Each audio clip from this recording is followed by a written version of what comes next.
Chaque résidence et chaque rencontre entre des artistes et scientifiques est vraiment singulière. Chaque artiste est différent, chaque scientifique est différent et chaque fois il faut inventer une façon de chercher ensemble. Alors je suis obligé de le déclarer ici, je n'accepte rien et là il va l'accepter.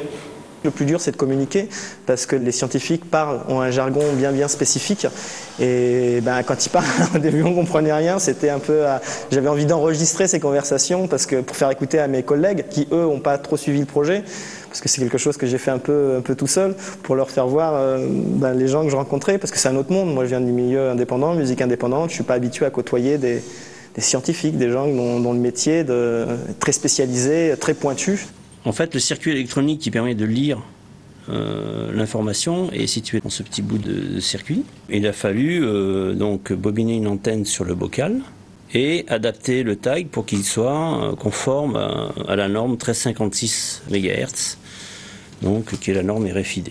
Donc au début c'était un petit peu déstabilisant et puis après une fois qu'on a trouvé la bonne longueur d'onde pour communiquer, ça fonctionne. J'ai envie de dire, c'est une histoire entre deux mondes qui doit se faire.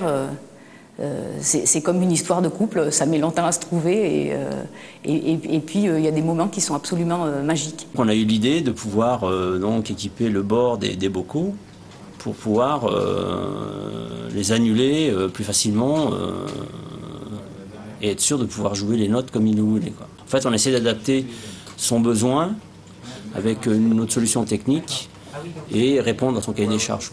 Donc il y a des couleurs blanches, des bouchons blancs et des bouchons noirs qui seront les notes blanches et les notes noires des octaves en fait. Je pense que artistes et chercheurs partagent un même rêve. Je pense qu'un chercheur, il est payé pour chercher parce que c'est aussi un rêveur quelque part. Et je pense qu'on se rejoint vers les artistes à ce niveau-là. C'est-à-dire qu'un artiste, quand il pense à une œuvre, il la rêve avant, peut-être sûrement, avant de la réaliser. Il bute sur des difficultés parce que ce qu'il rêve, c'est pas facilement retranscriptible dans la réalité parce qu'il va peut-être manquer de moyens pour faire tel effet, tel autre effet, telle peinture. Il n'y aura pas la bonne couleur ou il n'y aura pas la bonne lumière. C'est compliqué. Un chercheur, c'est la même chose.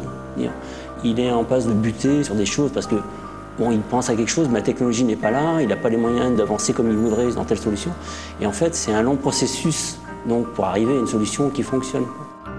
Ce qui va nous intéresser là-dedans, ça va plutôt être de montrer évidemment les points de convergence, les points communs qu'il y a entre les artistes et les scientifiques, c'est-à-dire qu'ils sont capables de travailler ensemble pour mettre au point justement des objets qui sont complètement inédits, qui sont complètement bizarroïdes, poétiques, étonnants, intrigants, et en même temps, donc ça c'est le résultat de l'exposition, et en même temps, il y a des différences et il ne s'agit pas de gommer ces différences et de dire c'est pareil, un artiste c'est comme un scientifique et réciproquement. Ça aussi c'est intéressant de montrer aussi quelles sont les différences, quels sont les domaines plus spécifiques de l'un et de l'autre et de voir justement qu'est-ce qu'ils peuvent s'apporter. C'est-à-dire que c'est à partir du moment où il y a des différences entre les artistes et les scientifiques, ils vont pouvoir travailler ensemble.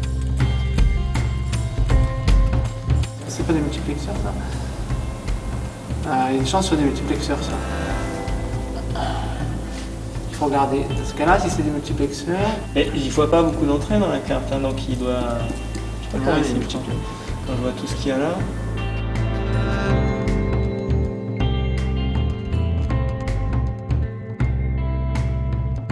Ce qu'on en retire, c'est quand même plein de choses très intéressantes, plein de connaissances nouvelles.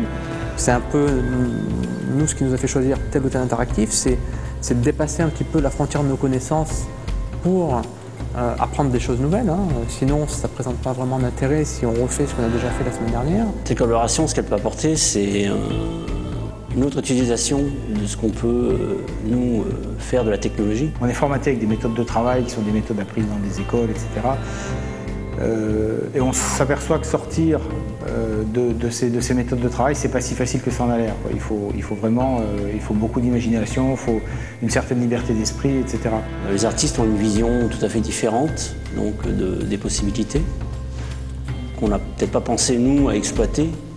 Parce que, disons que nous, on travaille essentiellement avec des industriels, avec des gens qui ont besoin de résoudre un problème précis. Et nous, ça nous permet de développer effectivement une solution précise donc à ce problème-là. Mais par la suite, cette solution, elle peut être adaptée à tout plutôt de problème à partir du moment où elle fonctionne. Donc, en fait, celle-ci, c'est sur le principe ce qu'on appelle une reactable.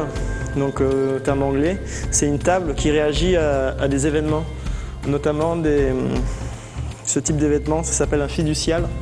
Et en fait, quand on pose cet objet comme ça, il y a une caméra qui récupère l'image, qui l'envoie à l'ordinateur, qui analyse l'image et qui renvoie la position et la rotation de l'objet.